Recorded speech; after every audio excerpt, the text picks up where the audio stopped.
working day. Yeah. Tuesday's the very same. Yeah. Wednesday when you feel the strain. Yeah. Then you know the week soon end. And then, ooh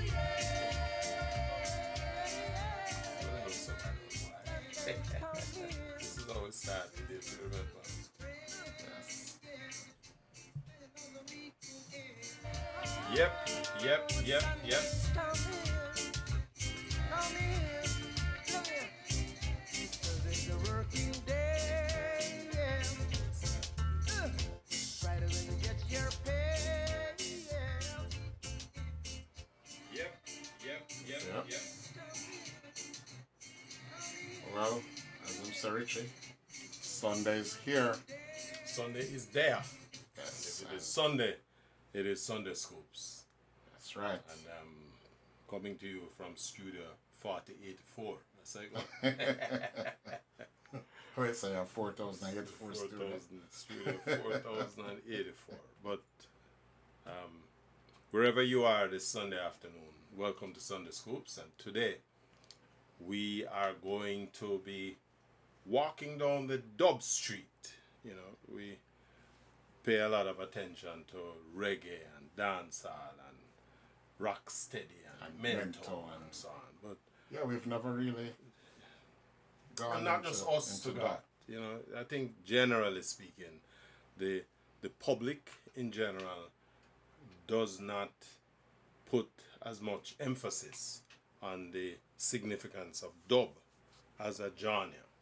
And today, Sunday Scoops is gonna step down that road and try to amplify the value, the contribution of dub as a genre in Jamaican music. Yeah, one of the first things to do, though, Richie, is to define dub. And dub in the English language basically means to, as back in the day when they used to shoot a film, or then you overdub or do voiceovers, especially when you have different foreign languages. So you create a version of. But Jamaica also has a street or vernacular definition for dub. And I can play songs, like Dub Out of That and them kind of song that talks about sexual intercourse. Oh my God. Dubbing. Yes. Yes. Absolutely. So, In fact, the purists, the experts define it. Them say dub is a style of music that grew out of reggae in the late 1960s and the early 1970s. And this is dub from a Jamaican music standpoint. It's commonly considered as a subgenre of reggae, although it has developed to extend beyond that style. The truth be told, though, is because dub, the concept of dub started a little earlier than prior to reggae music, if you will. Right. It started in 1966, 67, and it grew over the years. But essentially, the concept and its practice evolved where the creation of dub is where the engineers would take out segments of a song, whether they drop the vocals, they emphasize elements of the beat, aspects of the musician. They'd use reverb. Right. And thing. But what I want to kick off with, Richie, is a song which is credited to Johnny Clark and Bunny Lee. And this song is aptly named.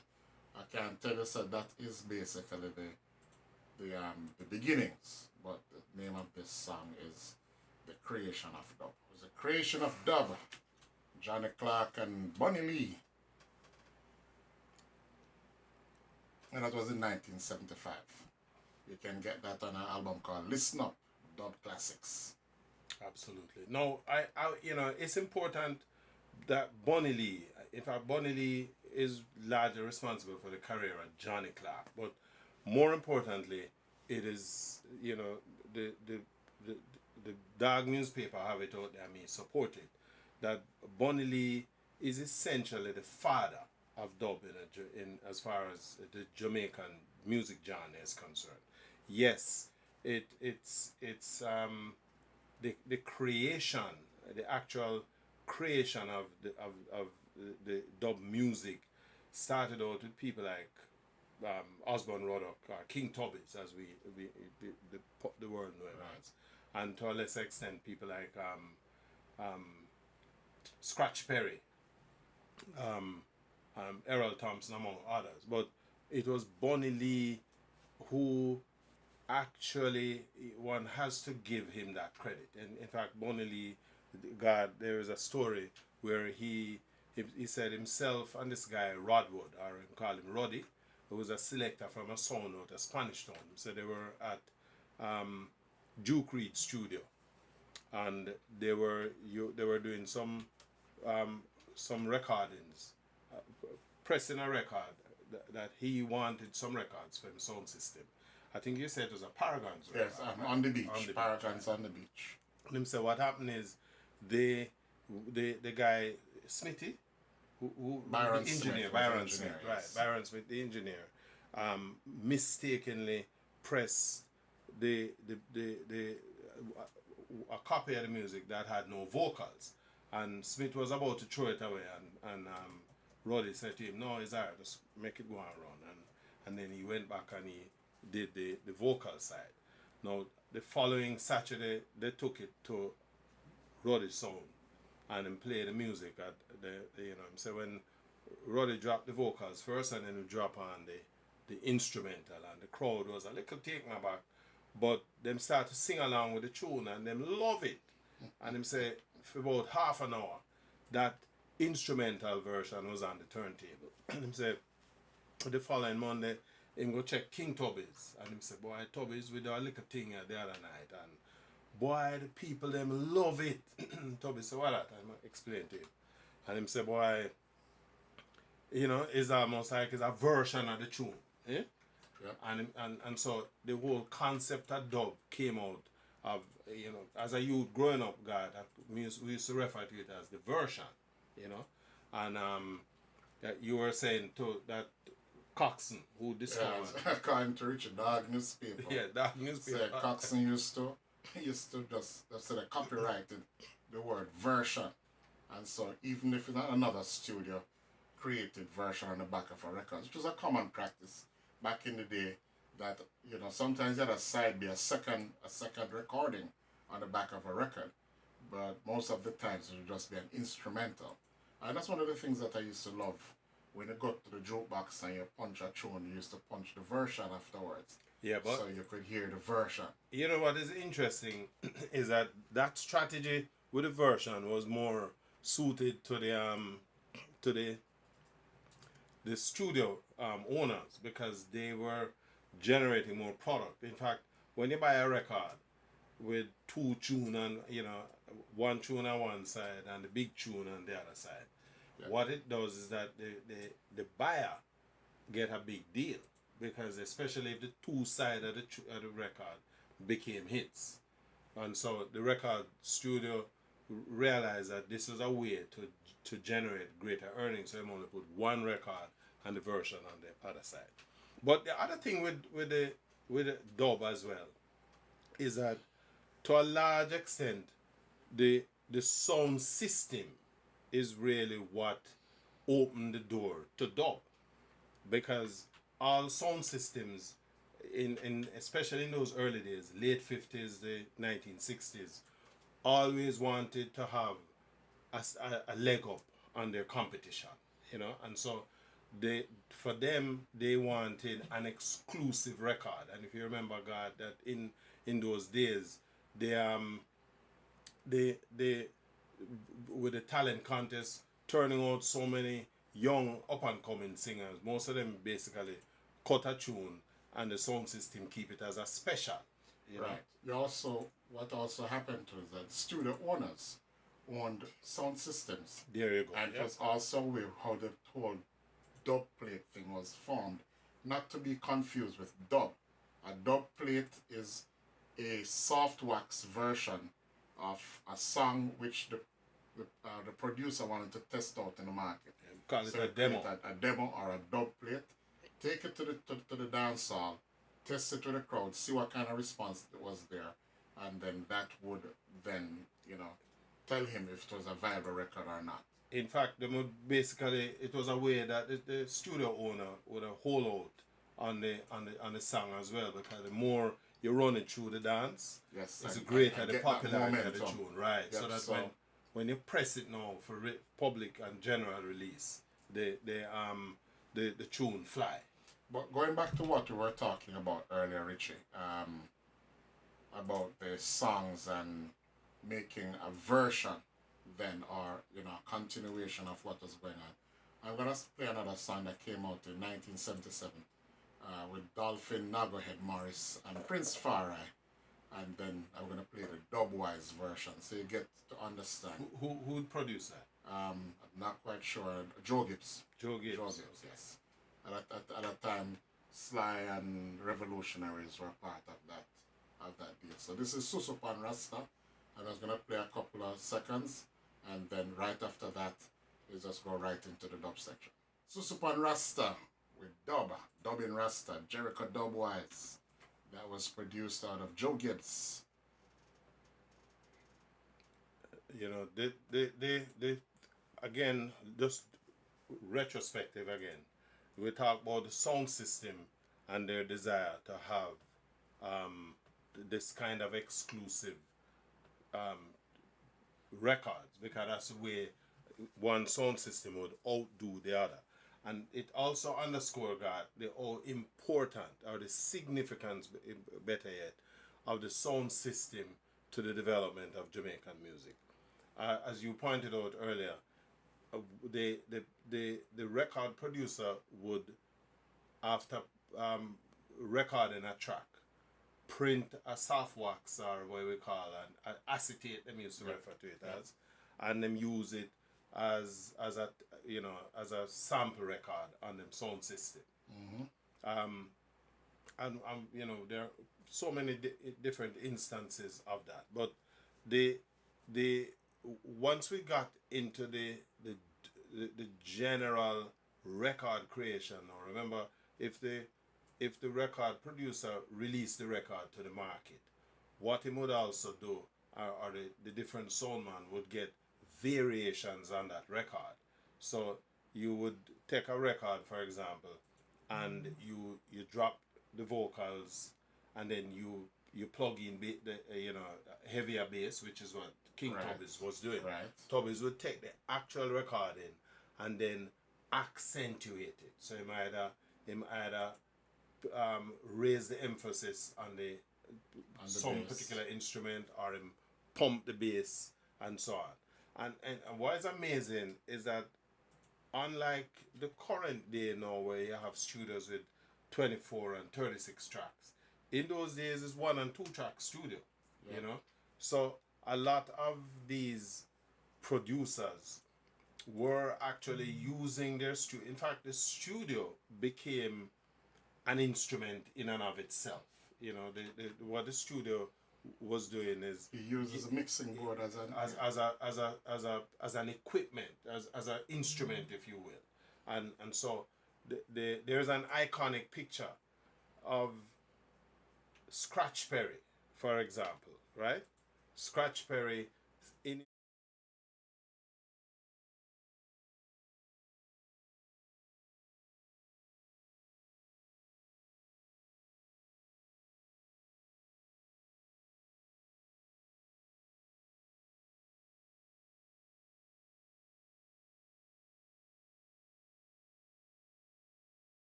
and certainly in that 1960s up to the mid to late 1970s, only Jamaicans were doing that with music, Right. And which is what give this dub thing this presence as a genre, because once make a record, the producer take his own creativity and infuse it into the record to create something completely different. So you go a dance now, and a sound man have whatever the record is, and him go bam and him drop the vocal, and then bam and him drop the version, and then bam him drop version 1, bam him drop version 2, and then on top of that too, even in the dance, the selector is working his own magic.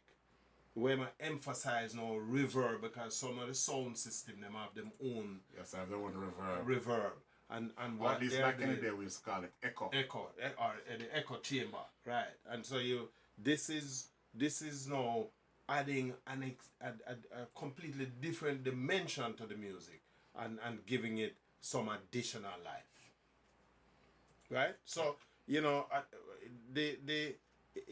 it highlight the creativity of the studio engineer, and B, the significance of the sound system as the testing ground or the testing board for the music, right?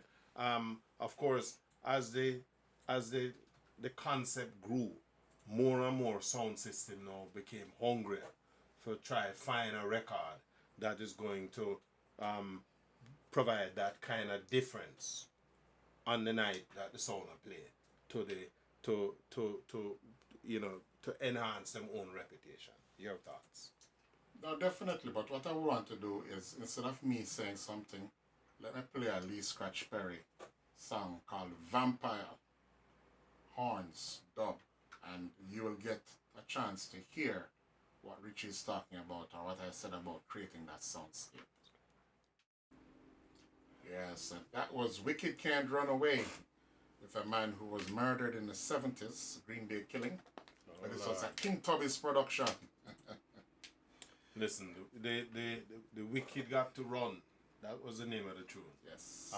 And again, it just Wicked Can't Run Away. Yeah, it just demonstrates again the ingenuity of the producer, because here's Tubby's literally taking a tune which is a no pun intended, a murder tune itself. Yeah, man. When you play this in any kind of set you play and you drop this, a murder with child. This is one of those underground songs, Richard. It was never really on the air. This was in 1977. Unfortunately, with his demise, there wasn't any other recordings. But Glenroy Richards, that's his name, of the artist. He, this song became a dancehall anthem back in the day. And nowadays too, you get a right crowd. In and my you drop time, this song. when I play music, my little short spell I play through. When you drop this man run with. Eh? But seriously, all of this birthed a period in the music, from a Jamaica perspective, when the musicians, the studio operators were at their zenith in terms of their creativity. There was this desire to push the envelope as much as you possibly could, and for example, let's say at Studio One, Coxsone was a man who wasn't too into experimenting with his musical creation. I'm always tell the musician, Jackson, wanna come on my place for mash up my place. I who say no come here for mash up. But when Sugar Minott got into the Studio One setup, what they started to do now is to tweak the record in a way that the singer could comfortably sing over the version, right? Because if you remember, Coxsone had this vast repertoire of tunes that, he did nothing more with it. Once a record cut, he probably have 3 or 4 singers on the tune. We never did anything else. When Sugar Minott came in, he started to tweak the record in a way that it suited the artist who he wanted to sing on the tune. And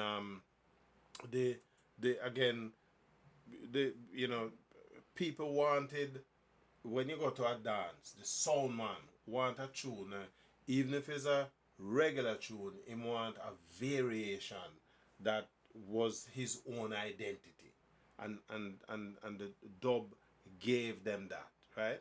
Them say the producers, based on what they're looking for, they would either drop the you drop all the vocals in completely, or like with the Richards tune a while ago, you have Richards singing along a certain line, and then what the producer do, the engineer do is just drop the voice, and then him throw in a reverb, or an accent to it, just the drum and the bass, or just the horns. And if you notice too, during that track, there was also a moment of silence, and then he just hits you with like the kick drums, and then the snares come up and just go right back into the rhythm. So again, creating that soundscape using an existing song and making a new version. Absolutely. A new version. Version is right. But you know who else got in on the play to Richie? Derek Harriott. Yes, Derek Harriott had and also our youth with the harmonica, a man called Augustus Pablo. Absolutely. And, I'm gonna play Black Cinderella, Errol Dunkley, and then I'm gonna play Augustus Pablo's Cinderella in Black. Yeah, that was you, Roy. Penny for Your dub. Before that, you heard Penny for Your song, Derek Harriott, 1975. Richie realized that was 48 years ago. Well, what I realized more than anything else is that, you know, we talk about the music, and as you know, I think we at breakfast early on this morning we were talking about how Jamaicans take stuff for granted, you know, and the music is a perfect example of all of that. We just, you know, it's there, and so nobody don't really pay attention.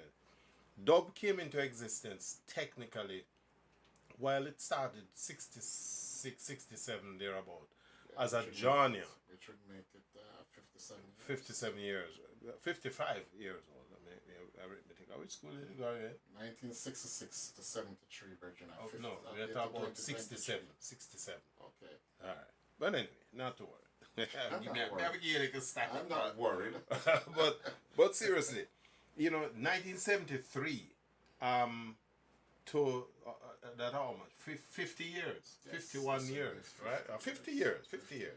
And that's when this thing actually was birthed as a genre, you know, and the significance of dub is that coming out of that birthday of dub is that it influenced, you know, music genres all over the world after that. You know, you mentioned that the next time we look at this thing, we're going to look at the influence on punk music, pop and hip hop. But I mean, Beastie Boys teaming up with Lee Scratch Perry. You know, we talk about dubstep itself as a genre. If you think about the dance music or EDM, right, they use the same dub aesthetics. And we're going to talk about, make reference to like the Dr. Dennis Howard and his book. And we also mention other authors who have written about dub. But this week is just basically presenting or giving an introduction of how dub came about and presenting it, complementing what we're talking about with the music, so you can hear some of the expression that was done in the studios. That song you played, Penny for Your dub, I think it was there was an album that Derek Harriott did called The Undertaker. Right. Right? Yes. That song would have come off that album because it featured that album featured Scotty and Uri. Right. 90, and again it's the same, 1970, 74, 75, yes. 75. And so they actually, according to the scribes, they said the album was released a little earlier, but that's when the music really, you know, took root. Derek Harriott, again, not a whole heap of mention, but he was one of the early pioneers. And then down the road from him, because by this time Derek eventually moved uptown to Twin Gates Plaza. But Herman Chinloy down the road, was at Aquarius Records, Right. was himself experimenting. I think a lot to God we have to pay attention to. There's some radio personalities and the importance of these guys would drive it. Errol Thompson, for example, people like Barry G, right? Mikey Dread. Mikey Dread had a program Dread at the called Controls. Dread at the Controls. And Yeah, man. Mikey Dread at the control. Dread at the Control. And, as a dreadlocks at the time, at least at this time, we call this the dread them style get legal. Rastafarianism was now main course, commonplace. You can walk with the head held high. Again, as a Rasta man. This is where, when legislation comes into place that support, strategies, if you will, because you couldn't be persecuting Rastaman and dreadlocks, and then you want to play the music, so you had to. There was a sort of a freeing up, as you say, that to the point where Rastaman basically have his own radio program on the thing, and then that same JBC station started to go with the trend, and you see a lot more Rastaman, being represented behind the microphone. I think ultimately you see them in front of the camera. With Lloyd Stanbury becoming one of the first dreadlocked lawyer, that again, if he can appear in court, because that was a true test of the matter. Absolutely. It really matter what kind of legislation is passed. With court, when you're going to court, one of the first thing the man do before you appear before a judge's door, trim you. Trim your locks. So trim your hair. Yeah. So if someone is representing the law or defending someone and he still has dreadlocks, then it means a breakthrough. That's one. And it's easy to. We're not romanticizing a situation. You look back, and there are things that, again, we take that for granted, not realizing the full historical impact of moments like those. I want to pay a little homage to, because there are a number of people who were instrumental, who invested a lot of time and energy. People like Keith Hudson. Remember Keith Hudson, Yes, was the man. big youth. Yes, It's 90 scam. We need to do Right? we need to do an expose on Keith Hudson. Absolutely. We mentioned His people like albums, the Hudson Affair. right. We mentioned a Herman Chinlay. Right. We talk, well, everybody know about Tubbies and Scratchberry and so on, but a lot of these people don't get enough of attention, and these were the people who were the engine that was driving this kind of creativity. If you remember, Keith Hudson would have taken a motorcycle into the studio, Right. to get that sound effect Of the for bike the, revving, for S90 Skank again, and then S90 Skank, that the S90 record itself had a number of dub variations that came from it, so is again, this is the Jamaica, well, certainly that I grew up in as a youngster now, In the early big boy, 20s. me. Well, 1973, I would have been, 15, 16 years old. But, grounded with the music, where it come from, and so on. And, I think it's fitting that we dedicate this time to this thing. In fact, what we want to try to do is get somebody like a Dennis, who has written on this thing extensively. Hi there. If you enjoyed that clip, go on over to our website at yardmedia.com, where you can watch the entire broadcast at your leisure. And while you're there, why don't you check out our other reggae music features? And before you leave, pick up some of our Jamaican reggae merchandise, and hey, don't forget to tell your friends.